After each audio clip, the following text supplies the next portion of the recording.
भूर्भुवः स्वः तत्सवितुर्वरेण्यं भर्गो देवस्य धीमहि धियो यो नः प्रचोदयात्।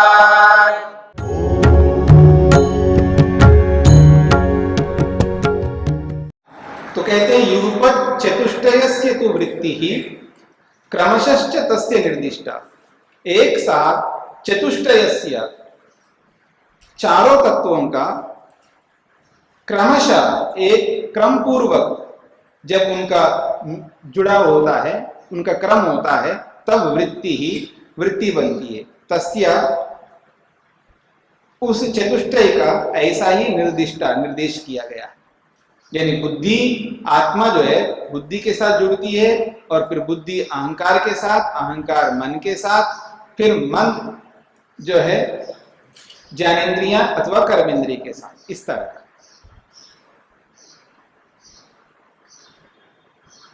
कहते हैं दृष्टे तथा अपि अदृष्टे त्रयस्य तत्पूर्विका वृत्ति। वो कहते हैं दृष्टे, चाहे वो प्रत्यक्ष के विषय में हो, दृष्ट कहते हैं प्रत्यक्ष, दृष्ट का मतलब है प्रत्यक्ष। दृष्टे चाहे वो प्रत्यक्ष के विषय में हो, तथा अथवा अपि अदृष्टे, दृष्ट से भिन्न, अदृष्ट का मतलब है प्रत्यक्ष से भिन्न। कौन है? अनुमान और शब्द, शाब्दिक। चाहे वो प्रत्यक्ष के विषय में हो या वो अनुमान और शब्द प्रमाण के विषय में हो। त्रयस्य तत्पूर्विका वृत्ति, तीनों तत्वों का, यानी बुद्धि का, अहंकार का और मन का, तीनों का तत्पूर्विका वृत्ति, उसी स्वरूप में वृत्ति होती है। यानी बुद्धि, अहंकार और मन, इनको तो जोड़ना ही पड़ेगा, तभी वृत्ति बनेगी। हाँ, जब वो प्रत्यक्ष नहीं होता तब वो उस स्थिति में तीनों काम करते हैं, तब इंद्रियों के साथ जुड़ता नहीं है। ठीक है, क्योंकि प्रत्यक्ष तो हो नहीं रहा है। अनुमान में प्रत्यक्ष होता नहीं है ना। जिसका आप ज्ञान कर रहे हो, जिस किसी भी वस्तु का ज्ञान कर रहे हो, उसका प्रत्यक्ष तो हो नहीं रहा है, और शब्द प्रमाण में भी प्रत्यक्ष नहीं हो रहा है। उस स्थिति में इंद्रिय के साथ तो जुड़ेगा नहीं, तब तीन काम करेंगे। कौन? बुद्धि, अहंकार और मन। मेरी बात समझ में आ रही है? तो दृष्टे तथा अपि अदृष्टे, चाहे दृष्ट में हो, प्रत्यक्ष में हो अथवा अप्रत्यक्ष में हो, त्रयस्य तत्पूर्विका वृत्ति, उन तीनों तत्वों का एक जैसी ही वृत्ति होती है। यानी बुद्धि, अहंकार और मन तीनों जुड़े रहते हैं। प्रत्यक्ष में तो चारों युक्त रहते हैं, लेकिन जब प्रत्यक्ष नहीं होता है तब तीन तो रहते ही रहते हैं। तो हर परिस्थिति में तीन रहेंगे, इसलिए कह रहे हैं दृष्टे तथा अपि अदृष्टे, चाहे वो दृष्ट हो चाहे अदृष्ट हो, तीनों स्थितियों में, दोनों ही स्थितियों में त्रयस्य तत्पूर्विका वृत्ति, तीनों तत्वों का उसी रूप में क्रम बना रहता है, तभी वृत्ति बनती है।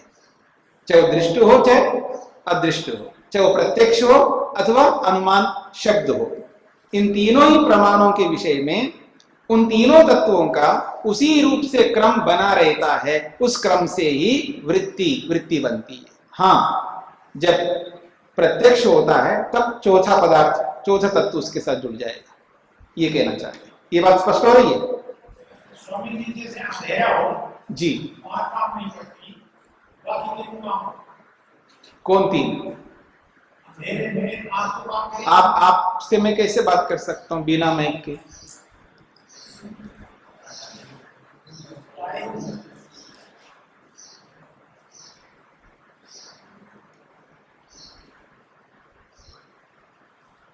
स्वामी जी, बात को जल्दी निपटने के लिए हाँ, कोई बात नहीं, बोलिए। जैसे अंधेरा है, आंखें तभी काम करती है जब प्रकाश हो। जी, अंधेरा है और हम देखने का प्रयास कर रहे हैं, लेकिन आंख काम नहीं कर पा रही। ठीक है, तो बाकी जो तीन है, बुद्धि, अहंकार, मन, ये काम करेंगे। वो किसके लिए?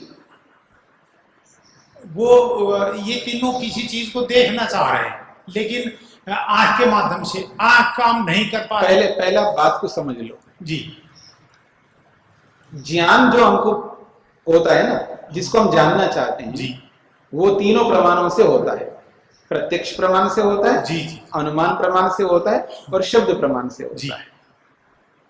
तो अब अंधेरा है, जी अंधेरा है, उस अंधेरे में आप कुछ जानना चाहते हैं। जी मेरी बात को समझ लेना, फिर प्रश्न पूछना। अंधेरे में आप जानना चाहते हैं, तो मेरा प्रश्न है, उस अंधेरे में क्या जानना चाहते हैं? अनुमान से जानना चाहते हैं, शब्द से जानना चाहते हैं, किससे जानना चाहते हैं? प्रत्यक्ष।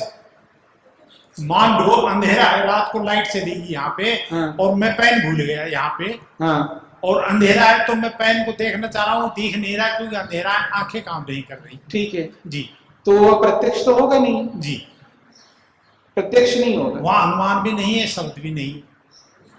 नहीं, अनुमान तो है ना, अनुमान तो है, वहां शब्द भी है। अनुमान काम नहीं कर रहा ना, वहाँ पे अंधेरा है तो मुझे ये पता नहीं पूरे हॉल में पेन मेरा कहाँ पड़ा है। पहले ये बात समझ लीजिए, जी। जब प्रत्यक्ष आप नहीं देख रहे तो अनुमान से तो जानोगे ना आप, अनुमान से तो जानोगे ना।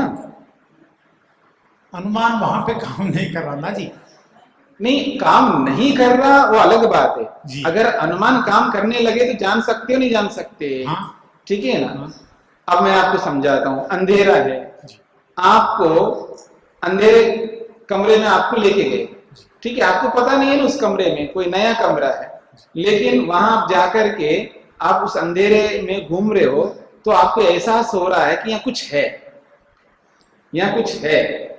तो वो जो एहसास हो रहा है, तो आप स्पर्श के माध्यम से उसको पकड़ेंगे, यहाँ कुछ है, तो स्पर्श का तो प्रत्यक्ष हो रहा है वहां पर, रूप का प्रत्यक्ष नहीं हो रहा, हमें कोई आपत्ति नहीं, लेकिन आप छू करके तो समझ सकते हो ना, छू करके तो समझ सकते हो ना, स्पर्श से समझ सकते हो ना, तो स्पर्श तो प्रत्यक्ष हो रहा है आपका।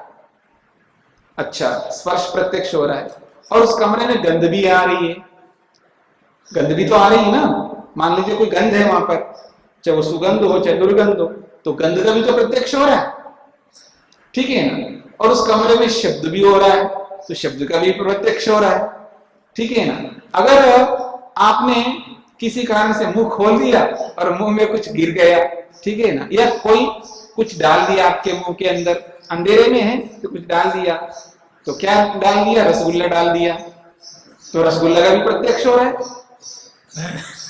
मेरी बात समझ रहे नहीं समझ रहे? केवल रूप का ही तो प्रत्यक्ष नहीं हो रहा है ना, कोई बात नहीं जी। अंधेरे में बाकी का तो प्रत्यक्ष हो गया ना।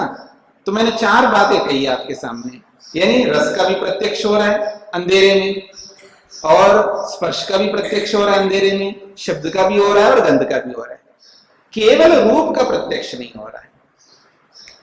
तो देखने का मतलब, प्रत्यक्ष का मतलब, मन में से ये बात निकाल दो, प्रत्यक्ष का मतलब केवल आंखों से होती है। प्रत्यक्ष का मतलब त्वचा से भी प्रत्यक्ष होता है, कान से भी प्रत्यक्ष होता है, नाक से भी प्रत्यक्ष होता है, और जिह्वा से भी प्रत्यक्ष होता है। स्पष्ट हो गया जी? स्पष्ट हो गया जी? केवल रूप का प्रत्यक्ष नहीं हो रहा है, कोई बात नहीं।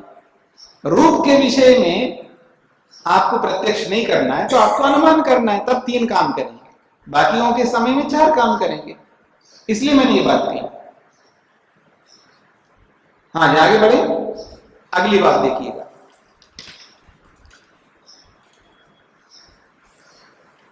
स्वाम स्वाम प्रतिपद्यन्ते परस्परा आकूत हेतुकाम वृत्तिम। कहते हैं स्वाम स्वाम वृत्तिम, अपनी अपनी वृत्ति को, अपनी अपनी वृत्ति को प्रतिपद्यन्ते, प्राप्त होती हैं ये सब इंद्रियां, ये सब साधन। स्वाम स्वाम वृत्तिम प्रतिपद्यन्ते, अपनी अपनी वृत्ति को ये सब इंद्रियां प्राप्त होती हैं। और परस्पर आकूत हेतु काम, और ये परस्पर,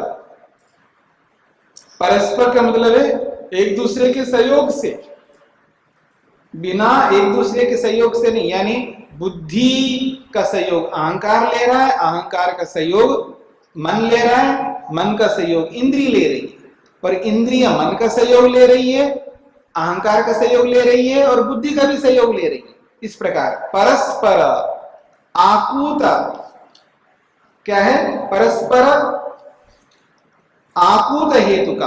आकूत का मतलब होता है परस्पर स्वभाव से युक्त, यानी परस्पर एक दूसरे का सहारा लेने का स्वभाव होने से, यह है परस्पर आकूत हेतु का। तो परस्पर एक दूसरे का सहारा लेने का स्वभाव होने से ये सब मिल करके अपनी अपनी वृत्ति को प्राप्त होती है।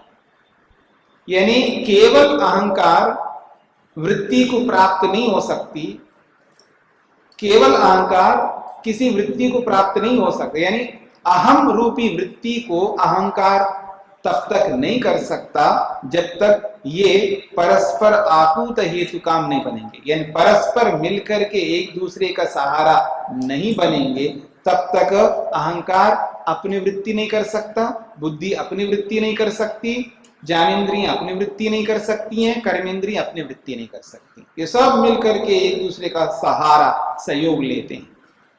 तो एक दूसरे के सहयोग से, एक दूसरे के सहयोग देने का स्वभाव होने से, आकूत हेतु का मतलब है एक दूसरे का, परस्पर का मतलब एक दूसरे का, और आकूत हेतु, हेतु का मतलब है कारण, और आकूत का मतलब है स्वभाव। एक दूसरे का सहयोग देने का स्वभाव होने के कारण से ये इंद्रियां, ये साधन अपनी अपनी वृत्ति को प्रतिपद्यन्ते प्राप्त होते हैं, ऐसा इसका अभिप्राय है।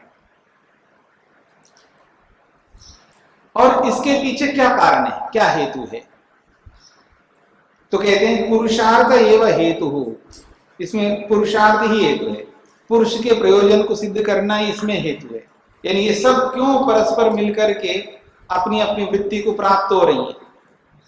ये सारे के सारे साधन, ये सारी की सारी इंद्रियां परस्पर मिलकर के अपनी अपनी वृत्ति को क्यों प्राप्त हो रहे हैं?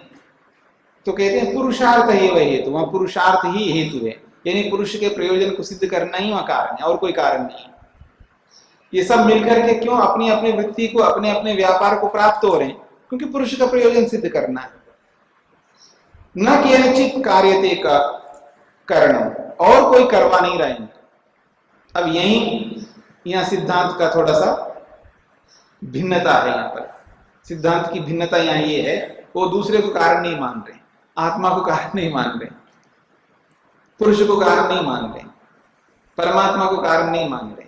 इसलिए कह रहे हैं न केनचित कार्यते करणम, इन करणों को, इन साधनों को कोई करवा नहीं रहा है, खुद करते हैं ये सब करण, ऐसा कहना चाह रहे। क्योंकि ये अनिश्वरवादी है ना, ये अनिश्वरवादी है। कौन? श्री ईश्वर कृष्ण, ईश्वर कृष्ण जो है ये अनिश्वरवादी है, ईश्वर को नहीं मानता है। ये सब भाष्यकार होंगे तो ये सब लोग ये मान रहे हैं कि न केनचित कार्यते करणम, करणम इस साधन को कोई कुछ करवा नहीं रहा है, अपने आप करते हैं।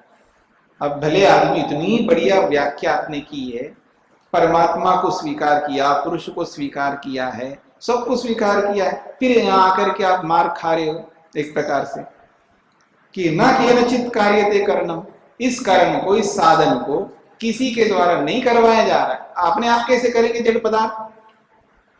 ये अपने आप मैं काम कैसे करेगा जी बिना आपके चलाए? इतना तो कम से कम समझ लो, बिना आपके चलाए, किसी के बिना ऑन किए सब पंखे कैसे चलेंगे? बिना ऑन किए सब काम कैसे करेंगे? ठीक है। तो अब यही कहना चाह रहे हैं न केनचित कार्यते करणम, इन करणों को, इन साधनों को किसी के द्वारा नहीं करवाया जा रहा है, ये खुद ही करते हैं, ये कहना चाह रहे। यहीं पर आकर के वो गलत हो गए इनका। तो यहां ये समझ लीजिएगा, इतने अंश को आप हटा करके देखें, इन सबको कराने वाला तो ये जीवात्मा है। मैं करवा रहा हूं, मैं देखना चाहता हूं तो देख पाता हूं, ठीक है, और ईश्वर ने बना करके दिया तब जाकर के देख पा रहा हूं।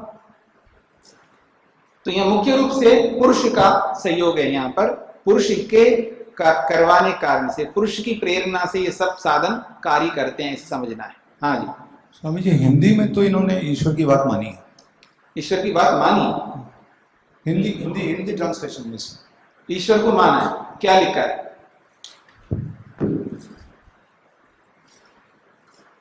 मेरे को तो यही समझ में आया कि वो आप ईश्वर नहीं, आप पूरा पढ़ लीजिए दोबारा तो आपको स्पष्ट हो जाएगा। सबसे अंत में सांख्य अनीश्वरवादी है ऐसा लिखा है यहाँ पर, और ये भी लिखा है ईश्वर को नियामक प्रेरक मानने की कोई आवश्यकता नहीं है, अर्थात पुरुषार्थ के अतिरिक्त चेतन ईश्वर आत्मा आदि किसी को भी करणों को प्रेरक मानने को कोई भी आवश्यकता नहीं है। स्पष्ट लिखा है।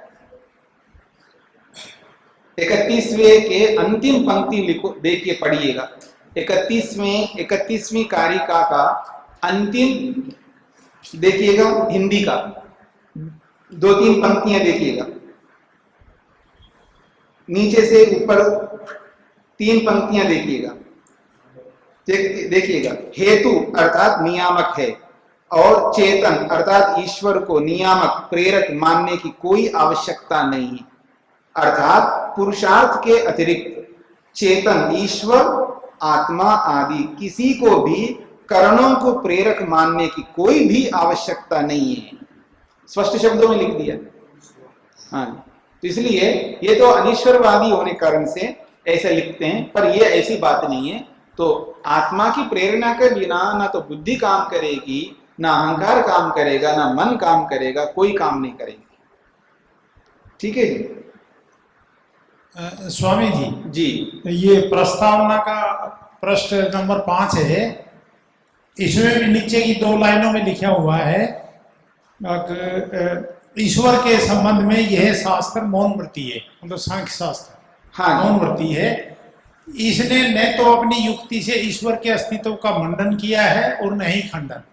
वो तो ऐसे लिखेंगे, मौन कैसे हैं? जब आपने सांख्य दर्शन स्पष्ट पढ़े वहां पर, हाँ, ईश्वर करता है संसार का, ईश्वर धरता है संसार का, ईश्वर हरता है संसार का, हाँ, स्पष्ट शब्द सूत्रों से लिखा है, एक जगह नहीं अनेक जगह लिखा है। तो इसलिए ये लोग जो है, अब जिसको जो सिद्धांत बिठा देता है ना मन के अंदर, तो उसको किसी न किसी रूप में और एन प्रकार इसको कहते हैं, जिस किसी भी प्रकार से नाक को सीधा नहीं पकड़ते, फिर वो लोग फिर ऐसे घुमा करके ऐसे पकड़ने का प्रयास करते हैं।